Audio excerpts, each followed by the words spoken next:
Hey everyone, TimaeuSS here, and welcome to another Honkai Star Rail video. So Topaz has been released.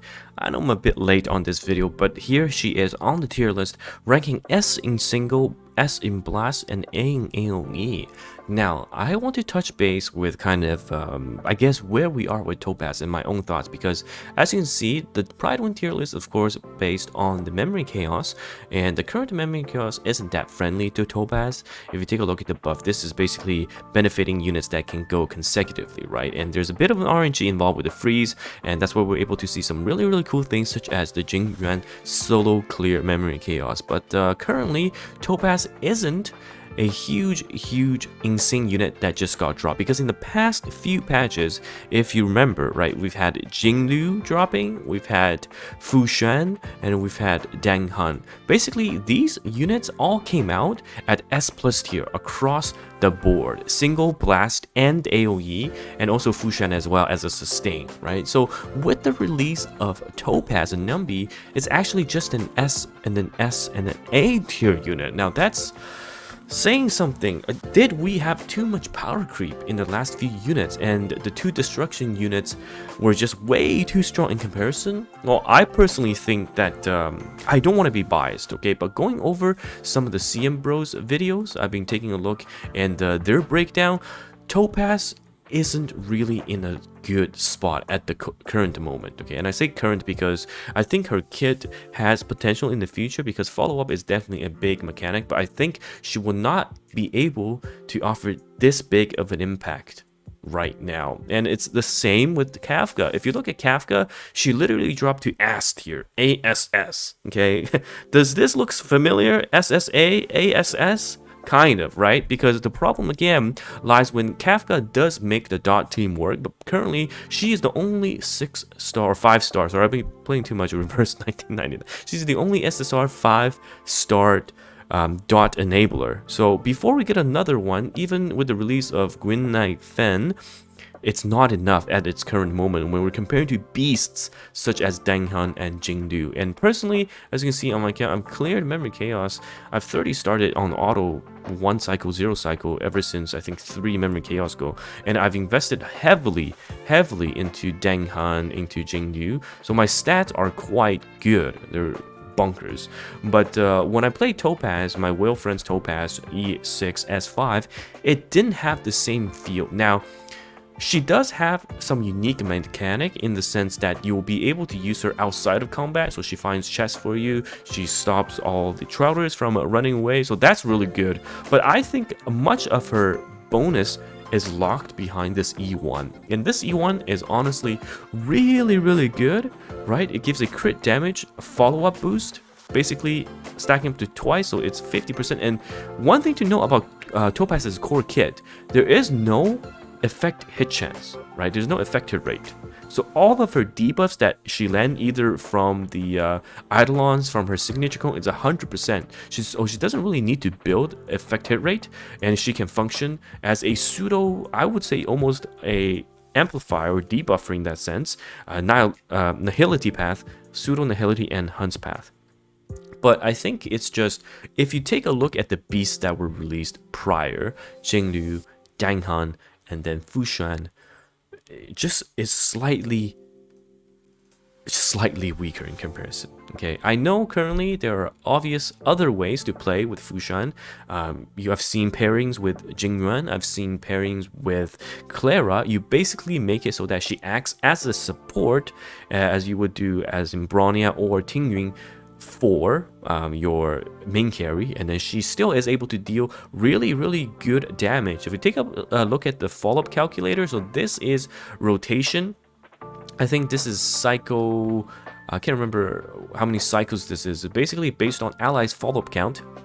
And someone like Clara can do quite a bit, 6 to 8 with Jingyuan 1 to 2. So you can see that with the follow-up attack at the lower Eidolons, it's not the worst, right? And I had to go on my previous video to find a comparison. So Jinglu, let's just say this is a single target scenario. Let's just say it's middle ground 4, Jinglu does 1.1. So technically, according to the follow-up calculator, this does more at Eidolon 6 in comparison to Jinglu.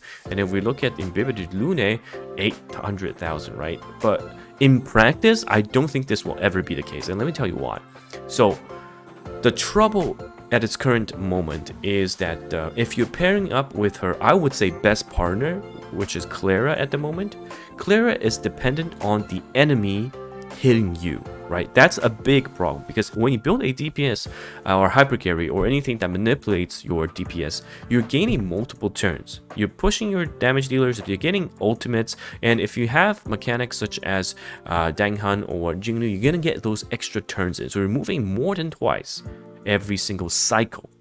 Now, Clara, on the other hand, max, right? The enemies are not gonna get faster.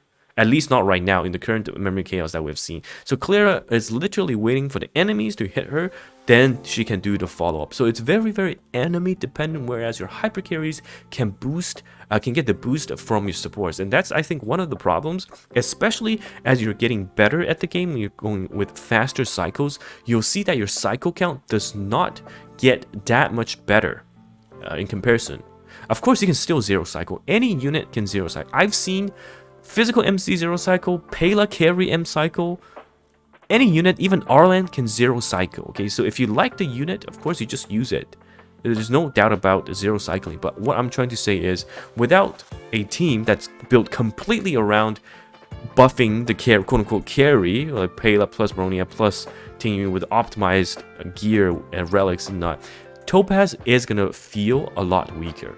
Okay, and that's the unfortunate truth, I believe, with her. And part of the reason why this is probably the first unit I'll ever skip on my account.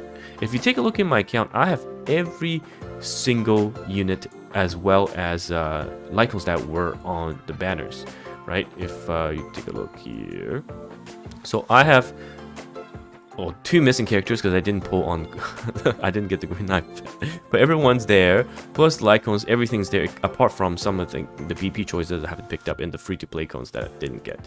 And for some reason Clara's cone escapes me, but everything else is in fact there.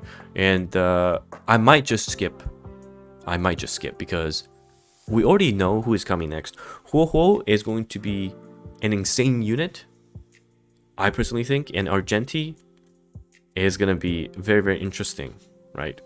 So Topaz, her potential is there. The future, who knows if we ever get a follow-up unit that will go multiple times and does multiple follow-up attacks within the same turn, so not cycle but same turn, then Topaz could see a very, very insane boost in popularity. But at this point, you really have to, I mean, unless you're a mega whale, right?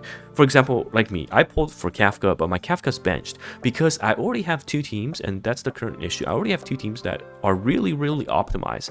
With the release of Jinglu and Danghan, these two are super, super good. Even my mono quantum with Seilei Fushan is kind of taking the back seat just because of how strong Danghan and Jinglu will be. And with the release of new units, like I've said before, you're essentially making your existing team better.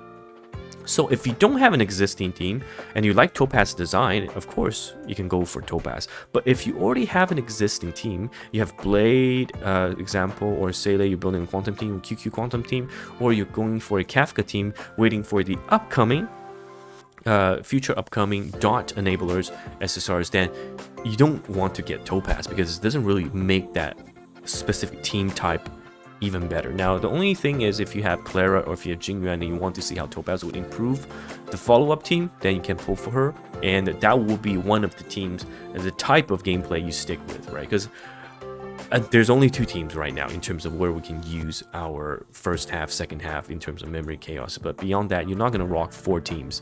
Maybe there will be content like that in the future, but I don't know. I've seen anything like it as of now. So at this current moment, I can't wholeheartedly recommend pulling for Topaz at all. And you can see in the current tier list, she's not ranked that high. Of course, with the new Memory Chaos next cycle, with the buffs, potentially we can see Topaz rise up a bit more. But I think for those of you that did pull Topaz, comment down below, how does Topaz feel to you? Because from what I've seen, she has a lot to be desired for. Anyhow, don't want to be too negative. If you like the unit, if you like Topaz ass or thigh pass, go for it. But otherwise, for me personally, I probably will be skipping. Alright, at least until I see the kit of Wohu coming up. So until then, it's TimaeuSS here, and I'll see you guys in the next video. Goodbye now.